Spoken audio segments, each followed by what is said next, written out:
এখানে 2 দাগের যে অঙ্কটা আছে, নিচের জটিল সংখ্যাগুলোর মডুলাস এবং আর্গুমেন্ট নির্ণয় করো। তাহলে এখানে আছে সংখ্যাটা 2 + 3i, এক দাগে আছে 2 এর আগে 2 + 3i। আমরা এই সংখ্যাটার মডুলাস এবং আর্গুমেন্ট নির্ণয় করব। তাহলে এখানে প্রথমে আমরা লিখলাম সংখ্যাটা 2 + 3i, 2 + 3i। এই সংখ্যাটাকে জটিল সংখ্যার যে আদর্শ আকার x + iy এর সাথে আমরা তুলনা করব। এর সাথে তুলনা, তাহলে তুলনা যদি করি তাহলে আমরা x এর মান কি পাচ্ছি? 2 পাচ্ছি, আর y এর মান কি পাচ্ছি? 3 পাচ্ছি। তাহলে এখানে মডুলাস r = কি পাচ্ছি? x² + y²। তাহলে 2² + 3²। তাহলে এখানে আসলো কি 4, আর এখানে আসলো কি 9। তাহলে এখানে টোটাল যা আসলো তা হচ্ছে √13।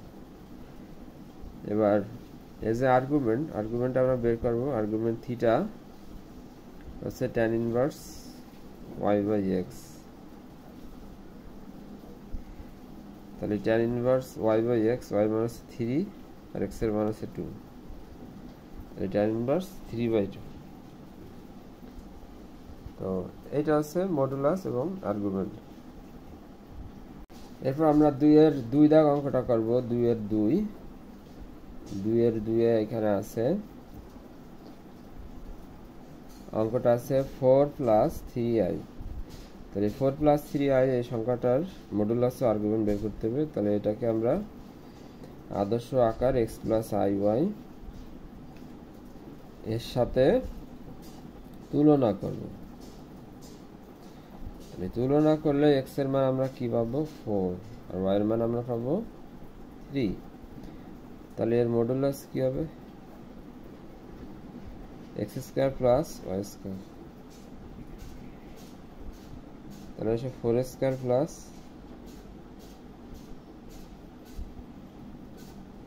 16 + 9 = 5। √25 = 5। তো এখন আর্গুমেন্ট বের করতে হবে। আর্গুমেন্ট বের করার জন্য দেখতে হবে বিন্দুটা কোন চতুর্ভাগে আছে। এখানে x এর মান আছে 4 আর y এর মান আছে 3। তাহলে প্রথম চতুর্ভাগে আছে। তাহলে প্রথম চতুর্ভাগে থিটার মান কি আসে? tan inverse y/x। তাহলে tan ইনভার্স 3/4। এটা হচ্ছে এর আর্গুমেন্ট। 2 এর 3 দাগে যে ম্যাটটা আছে 1 + √3i, 1 + √3i। এই সংখ্যাটার মডুলাস এবং আর্গুমেন্ট নির্ণয় করতে হবে। তাহলে এর মডুলাস হচ্ছে মডুলাস আর্গুমেন্ট বের করতে গেলে আমার x ও y এর মান লাগবে। তাহলে এখানে আমরা x + iy এর সাথে কি করব? এর সাথে তুলনা করব। তুলনা করলে আমরা কি পাচ্ছি? x এর মান 1 পাচ্ছি, আর y এর মান পাচ্ছি √3। তাহলে এখানে r এর মান কি পাচ্ছি? r = রুট হচ্ছে x² + y²। তাহলে 1² + √3²। তাহলে এখানে আসে √4 মানে হচ্ছে 2। এরপর আমরা এর আর্গুমেন্ট বের করব। আর্গুমেন্ট বের করার জন্য এটা দেখতে হবে কোন চতুর্ভাগে আছে। x এর মান 1, এদিকে একবার গেছে, উপরের দিকে √3 পরিমাণ। তাহলে এর আর্গুমেন্ট হবে থিটা। প্রথম চতুর্ভাগের সূত্র tan ইনভার্স y/x। তো এখানে মানগুলো এবার বসাবো আমরা। tan inverse √3/1। tan inverse √3 tan কত মান? √3, tan 60 ডিগ্রি মান √3, তার মানে হচ্ছে π/3, 60 ডিগ্রি মান √3। এরপর 4 দাগে যে অঙ্কটা আছে সেটা হচ্ছে 3 - 5i। তাহলে এই সংখ্যাটাকে আমরা জটিল সংখ্যার যে আদর্শ আকার এর সাথে তুলনা করি। এর সাথে তুলনা করব। তুলনা করলে এখানে আমরা পাচ্ছি x এর মান 3 আর y এর মান -5। তাহলে এখানে মডুলাস r এর মান হবে হচ্ছে 3² + -5²।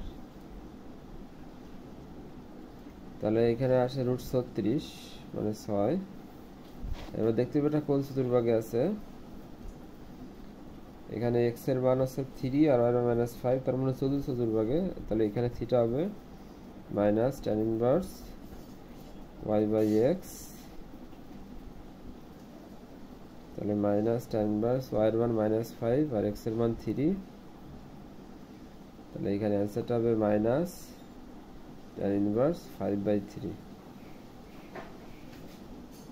এরপরের অঙ্কটা আছে -2 + 2y।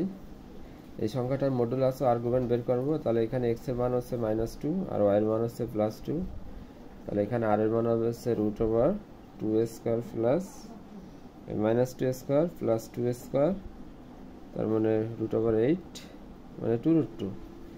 এবং এর যে মডুলাস বের করলাম 2√2, এবং আর্গুমেন্ট বের করতে গেলে এখানে দেখতে পাবে x এর মান -2, এদিকে -2 ঘর উপরের দিকে গেছে, দ্বিতীয় চতুর্ভাগে আছে।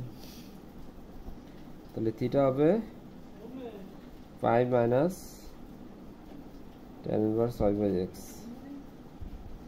তাহলে pi minus tan inverse y এর মান 2, x এর মান -2, তাহলে আসে পাই মাইনাস π/4, তাহলে আসে কি 3π/4। তাহলে অ্যান্সারটা আছে 3π/4। এটা আছে আর্গুমেন্ট।